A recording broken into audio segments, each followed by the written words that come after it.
السلام عليكم. بسم الله الرحمن الرحيم. الحمد لله الذي علم الإنسان ما لم يعلم، والصلاة والسلام على سيدنا محمد خير معلم. أهلا بكم. ده أول فيديو اتصور بعد غياب، يعني تقريبا آخر فيديو كان من حوالي 3 شهور، بس والله ظروف، وإن شاء الله هنرجع أقوى من الأول، وهحاول أكتر عدد الفيديوهات في الأسبوع. كمان من السيشنات الجاية إن شاء الله يبقى معانا تاسكات هسيبها لكم تحلوها، وأي مشكلة أو أي حاجة بتواجهكم أنا موجود إن شاء الله، وهسيب لكم رقمي في الديسكريبشن وفي كل حتة. تمام. وقفنا اخر حاجه في اخر فيديو ان احنا كنا نبدا في الكومنتس. اول حاجه عايزين نعرف يعني ايه كومنت او تعليق، وليه اصلا بنستخدم بنروح ان احنا نستخدم التعليقات دي. التعليقات ببساطه هي الجزء من الكود مش بيتنفذ في التيم بتاعك. مثلا انت شغال مع تيم، شغالين مع بعض في نفس البروجكت، فهو انت بتسيب كومنتس عشان تعرفوا انت ليه عملت كده او ليه استخدمت كده. تمام. وكمان ممكن تستخدمه عشان توقف كود معين مؤقتا من غير ما تمسحه. الحاجات ديت هتستخدمها جدا، ولو مش فاهمها دلوقتي هتفهمها اول ما هتطبق عملي. تمام. ازاي بقى هنكتب الكومنت في بايثون؟ ببساطه الطريقه الاولى ان احنا عندنا التعليق الاحادي او الكومنت السنجل لاين كومنت. بنستخدم اول حاجه عشان نكتبه مجرد الهاش في مجرد السطر كده. كده اي كلام انا هكتبه بايثون عمرها ما تقراه. اي كلام، يعني مثلا هكتب this is python comment. تمام. كده لو دوست رن، بدوس رن اهو، مش هيطلع اي حاجه في الكونسول زي ما نشوف.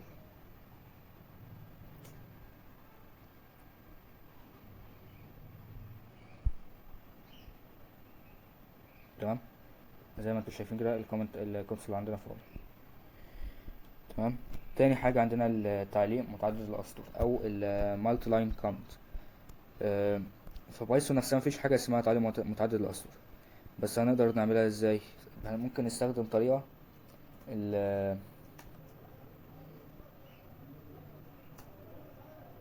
تمام. دلوقتي برضو اي كلام هيتكتب بايثون عمرها ما هتقرا. هندوس رن ولا هتطلع اي حاجه. خلينا نكتب مثلا print تحت hello hello world، وهندوس hello world. هتطبع عادي جدا في الكونسول زي ما احنا شايفين، ومع ذلك كل الكلام اللي قبلها دوت ما اتكتبش، وبايثون اتجاهلته. تمام. تمام. امتى بقى نستخدم التعليقات؟ اول حاجه عندنا استخدامات التعليقات. اول حاجه لما تكتب كود معقد شويه، كتابه كود معقد. تمام. لما تكتب كود معقد لازم تحط كومنت عشان تشرح لنفسك انت عايز تعمل ايه، او تشرح إيه اللي بيحصل. تمام. كل دوت برضه هتفهمه اكتر مع الشرح العملي. ممكن تبان حاجه بسيطه مش فاهمها، بس هي فعلا حاجه بسيطه جدا. تمام. تاني حاجه لما تاني حاجه في الكومنت او استخدامات الكومنت ان انت بتكتبه لما تجرب اكتر من الحل، اكتر من كتابه، اكتر من حل، وتوقيف جزء معين. تمام. وتالت تالت حاجه عندنا تالت حاجة عندنا لو هتسلم مشروع لحد غيرك. زي ما قلت لك مثال، لو انت في تيم مع حد، لو هتسلم المشروع لغيرك. رابع حاجة عندنا والأخيرة هي لما تراجع الكود بعد فترة طويلة. عند عند مراجعة كود. اللي بيحصل ساعات ان انت بتبعد عن الكود فترة، او ممكن اصلا تبعد عن البرمجة كلها، وبعدين ترجع انت مش فاهم اللي بيحصل. فعشان كده لا غنى آه، عن الكومنتس. تمام.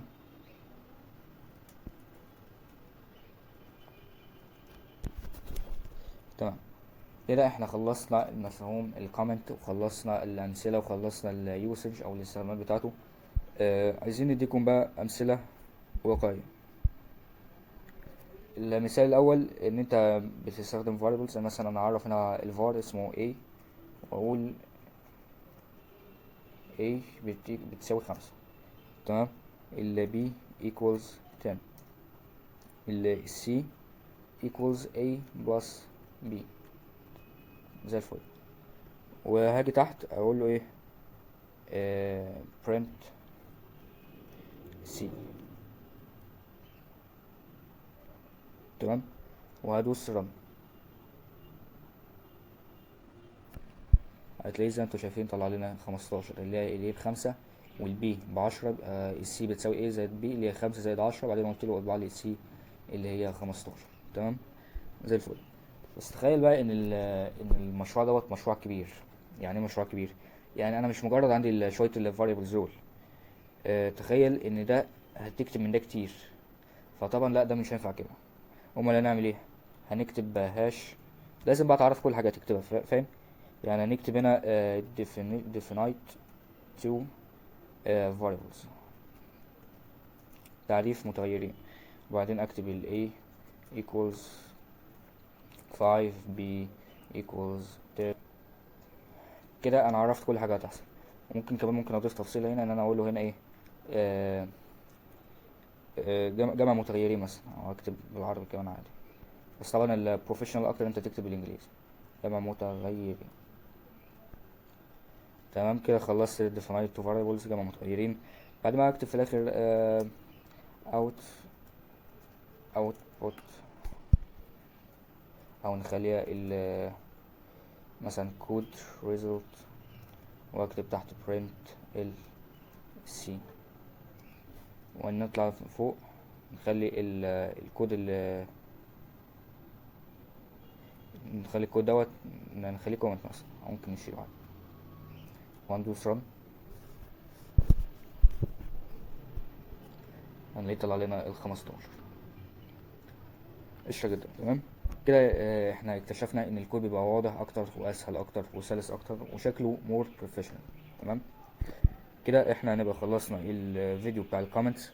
ان شاء الله الفيديو هينزل، الفيديو اللي بعد ده هينزل قريب جدا. استنونا. وفكركم بس قبل ما نقفل الفيديو، بفكركم تعملوا لايك، اشتراك في القناة، تفعلوا زر الجرس عشان توصلكم الفيديوهات الجاية اول باول. ولو عندكم اي سؤال ممكن يجي في دماغكم، او اي مشكلة تجيلكم على موقع ريبلت او اي موقع في اي بلاتفورم، عادي اكتبولي في الكومنتس.